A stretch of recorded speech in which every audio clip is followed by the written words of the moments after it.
وقال أيضا من رسول الله صلى الله عليه وسلم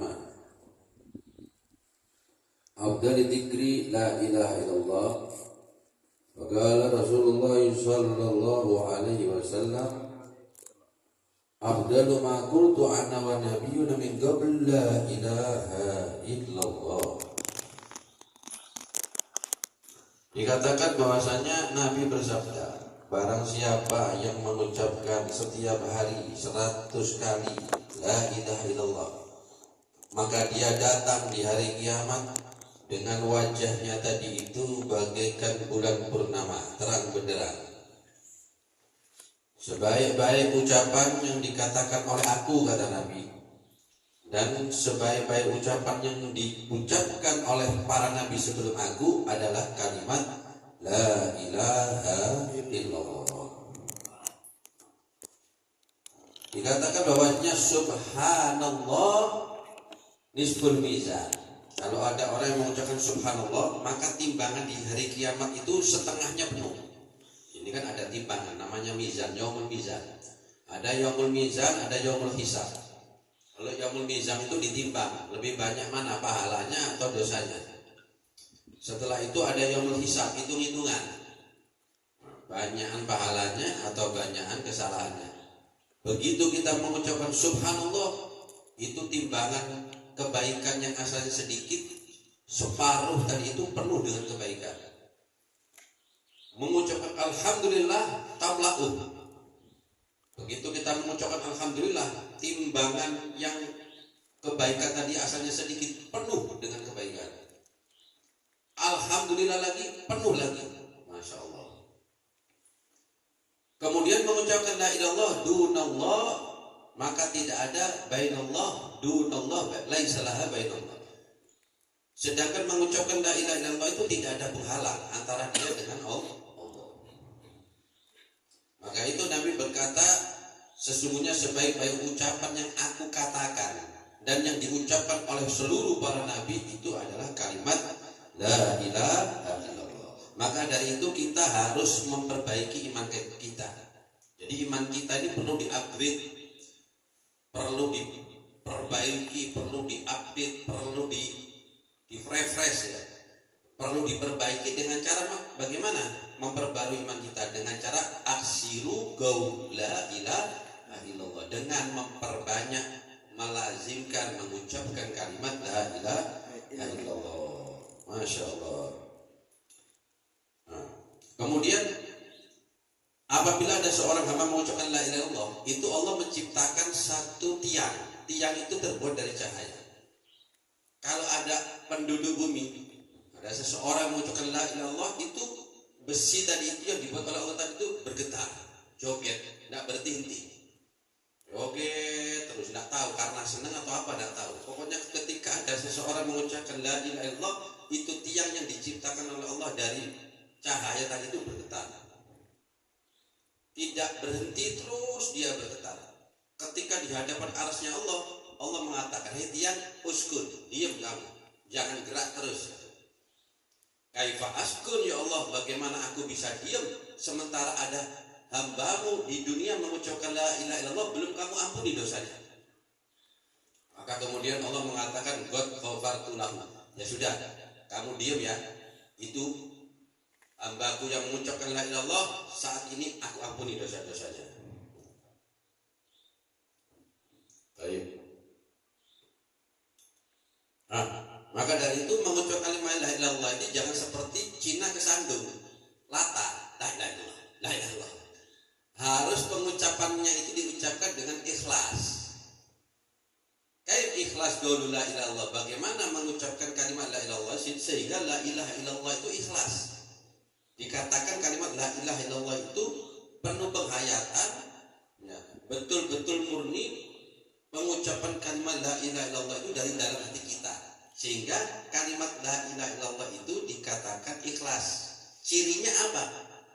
Cirinya adalah kita harus memaknai bahwa la ilaha illallah itu la ma'bud bihaqqi fil wujudi illallah. Tidak ada sesuatu yang berhak untuk disembah kecuali melainkan hanyalah Allah.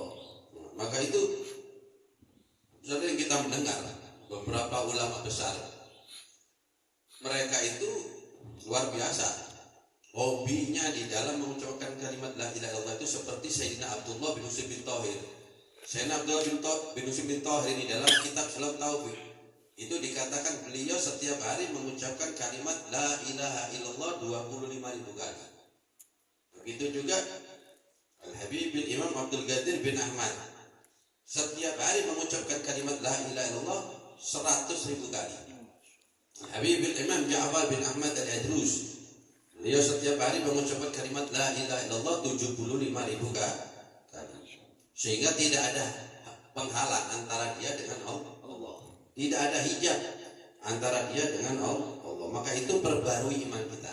Kita alhamdulillah sudah berapa kali baca la ilaha illallah, istighosah. Ya. Alhamdulillah kita datang di sini, kita baca la ilaha illallah, baca subhanallah, kemudian baca alhamdulillah. Semuanya itu adalah jadidu imanakum, memperbaiki daripada iman. Ya. Maka itu kita tidak akan goyah. Dalam keadaan sakaratul maut itu, kalau sudah la ilaha illallah itu sering kita baca, nempel ada di hati kita, sehingga ketika sakaratul maut itu enggak goyah di dalam menghadapi sakaratul maut. Ya. Di dalam hadis juga diriwayatkan, seandainya langit dan bumi itu 7 lapis, bumi 7 lapis dimasukkan dalam timbangan, kemudian kalimat la ilaha illallah ditaruh ada di salah satu timbangan. Niscaya kalimat la ilaha illallah itu lebih berat daripada 7 lapis langit, 7 lapis bumi. Syekh Khalil Bangkalan pernah dulu diundang oleh seseorang, Syekh Khalil Bangkalan diundang, datang seseorang mengundang beliau, besok diundang tahlilan. Yai niki kula badhe ngundang jenengan, sing tak undang ki 1000, mangane kula niku beli sapi loro. Lah niku biasae sapine loro niku nggih rada suwe yai. Sampai niku ngundang kok ruwet, sing penting lak teko wae. Akhirnya benjing pun berangkat, sana kali Bangkalan iki berangkat.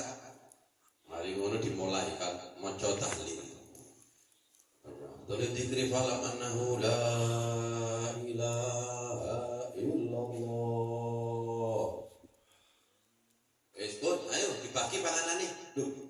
Lah kok ping 1 maca niku. Kula kan beli sapi loro ya ibu dune kan setengah jam la ilaha illallah niki. Lek teng mriki lek 5 menit 10 menit beli binti. Lek beli wedhus setengah jam sampai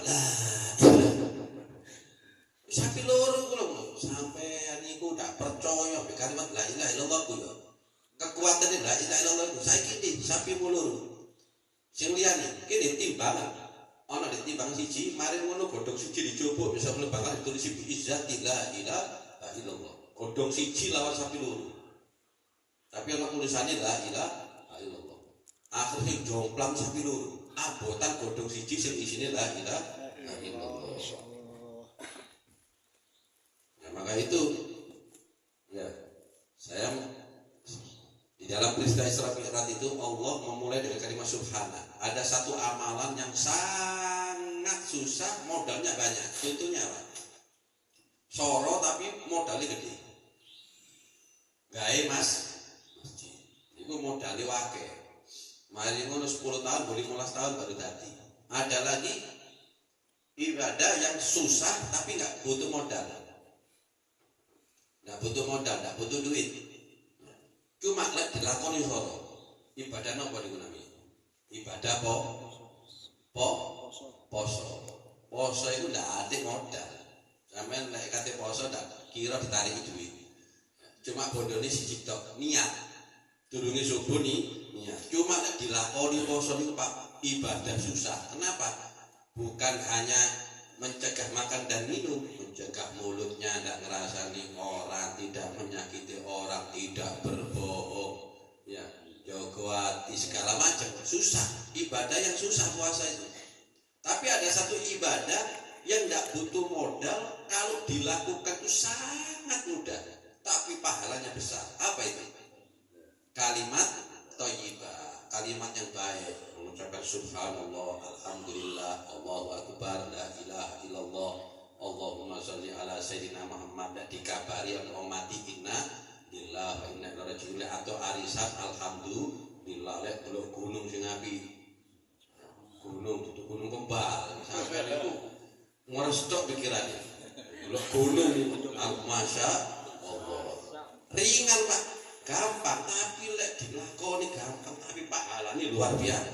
Termasuk kalimat la ilaha illallah. Alhamdulillah sampai kumpul di sini baca la ilaha illallah. Berapa kali kita baca la ilaha illallah ya. Maka itu iman seseorang tidak dikatakan sah sebelum dia mengucapkan kalimat la ilaha illallah ya. Maka itu tidak melewati satu kesalahan dan dosa. Apabila ada seseorang yang mengucapkan kalimat Allah, maka semua kesalahan itu akan dihapus oleh Allah Subhanahu wa ta'ala. Alhamdulillah ya. Maka itu dikatakan ya, man kana la ilaha illallah kana akhiru kalamna dunya inda tihaiya jalana qaula la ilaha illallah dakhalal jannah. Siapa orang sebelum mati mengucapkan kalimat la ilallah, maka dia masuk ke dalam surga. Maka dikatakan la ilaha illallah kalami. Dalam satu hadis qudsi Allah mengatakan la ilaha illallah itu adalah ucapanku wa ana huwa, dan aku adalah dia, yaitu tiada Tuhan yang patut berhak disembah melainkan Allah. Wa man qala la ilallah dakhala husni. Siapa yang mengucapkan kalimat la ilallah, maka dia masuk ke dalam bentengku. Wa man dakhala husni amina min igobi. Siapa yang masuk dalam benteng, kata Allah, dia aman dari siksaku. Maka itu kalau seorang orang muslim ya, orang mukmin yang sudah mengucapkan la ilaha illallah, itu tidak boleh diganggu hartanya, tidak boleh diganggu, tidak boleh disakiti perasaannya, tidak boleh dibunuh, apalagi dibunuh ya. Maka itu ketika dalam satu peperangan, dalam satu peperangan sahabat Nabi ini ya, perang dengan orang kafir, ketika sudah mau udah dibunuh, tiba-tiba si orang kafir ini mengucapkan la ilaha illallah, korban kan supaya dipaten ya, nggak iso disudut jelek mati. Akhirnya ada seseorang lapor kepada Nabi, ya Rasulullah, ini ada orang kafir ya, dia itu sebelum dibunuh baca la ilaha illallah, tapi dibunuh aja yang sama sahabat, dipanggil sahabat, kenapa kamu membunuh orang? Ya karena dia kafir, tapi kan dia mengucapkan la ilaha illallah. Kue ngomong kafir mengucapkan la ilaha illallah, tidak boleh kita bunuh, tidak boleh disakiti, apalagi orang mukmin tidak boleh dikafirkan ya, tidak boleh disakiti hatanya tidak boleh diganggu, apalagi dibunuh ya. Nah, jadi kalau sudah masuk la ilaha illallah udah aman dia. Itu dikatakan oleh Nabi ya, siapa orang yang mengucapkan kalimat la ilallah, maka setan akan berkata gosoma dhahri alladhi yas'alullahu ta'ala husnul khatimah. Benar-benar pecah tulang punggungku kata setan kalau ada orang yang mengucapkan kalimat la ilallah atau mengucapkan kalimat ya Allah biha ya Allah biha ya Allah bi husnil khatimah. Maka setan marah, setan lari sambil mengatakan gosoma dhahri alladhi yas'alullahu ta'ala husnul khatimah. Benar-benar hancur tulangku, benar-benar pecah tulang punggungku, karena sebab orang ini mati, menginginkan mati di hadapan Allah dengan mengucapkan kalimat la ilaha illallah, berharap mati dalam keadaan husnul khatimah. Maka setan itu Pak, di dalam mempengaruhi manusia, mencelakakan manusia itu mempunyai asisten. Jadi setan itu tidak bergerak sendiri. Jadi dia punya asisten-asisten untuk mempengaruhi manusia, menggoda manusia, mencelakakan manusia masuk ke dalam neraka. Kecuali di dalam 3 hal.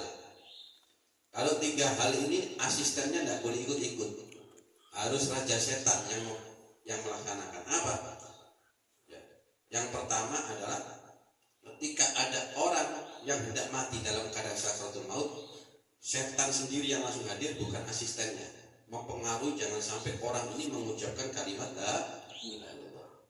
Yang kedua, apabila ada seorang laki-laki dan perempuan dalam satu ruangan bermesraan dia, maka setan hadir mempengaruhi orang ini bagaimana caranya orang ini supaya berzina. Tidak ada seorang laki-laki dan perempuan dalam satu kamar kecuali illa syaitan wa salisuhuma, kecuali yang ketiga pasti setan. Jadi lek ana wong loro, wong lanang wedok kumpul ya. Apa meneh ana singitan. Makane lek ana wong loro iku setan sing paling bahaya iku jenenge setan uka-uka. Uka ajut, uka aju, uka anak. Maksudnya buka celana maksudnya. Buka celana, buka anak, buka ajut, buka apa mau aju, buka baju maksudnya. Nah, itu setan paling bahaya. Nah, yang ketiga adalah apa? Setan akan hadir dengan sendirinya ketika ada orang yang sudah banyak bergelimang dosa tiba-tiba mau tobat kepada Allah. Bahaya itu, langsung setan hadir. Jangan sampai orang ini bertobat kepada Allah. Karena dikatakan dalam satu hadis, at-ta'ib minad dambi kama la damba dabala. Orang yang taubat daripada dosa-dosanya itu seperti bayi baru lahir. Jadi dia dianggap sudah tidak pernah melakukan dosa. Maka setan takut langsung hadir dengan sendirinya mengganggu orang ini jangan sampai bertobat kepada Allah. Minimal ditunda tobatnya. Maka dari itu kita berharap kepada Allah untuk selalu awal dihidupkan dalam kalimat la ilaha illallah, matinya pun akhirnya ucapannya kalimat la ilaha illallah. Mudah-mudahan berkatnya kita kumpul di sini, manfaat ilmu, keberkahan ilmu datang ada di sini, niat untuk mencari ilmu agama supaya kita matinya tadi itu hidupnya kita dipermudah oleh Allah sampai kita dimasukkan ke dalam surganya Allah sehingga kita dapat mengucapkan kalimat la ilaha illallah. Allahumma amin amin ya rabbal alamin. Kita baca doa kafaratul majlis. Bismillahirrahmanirrahim. Subhanallahumma wa bihamdika asyhadu an la ilaha illa anta astaghfiruka wa atubu ilaik. Bismillahirrahmanirrahim. Alhamdulillahirabbil alamin. Allahumma inna nas'aluka min ilmin yanfa' wa qurban la yasha' wa amalin la yurfa' wa du'a'in yusna' wa ila hadratin nabi Muhammad sallallahu alaihi wasallam bi sirril asraril Fatihah.